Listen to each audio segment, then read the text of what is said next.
Miss Ami, ang dami ko pa pong flaws. Ang dami pa pong kailangang ayusin sa buhay ko.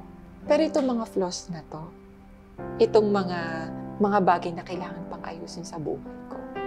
Ang sabi ng mundo, yakapin mo. Nasabi ng mundo eh. And use it for your good. For ano. Pero, yes, ayoko maging in denial na meron pa rin akong mga struggle, meron pa rin akong pinagdadaanan, meron pa rin mga pagsubok sa buhay ko.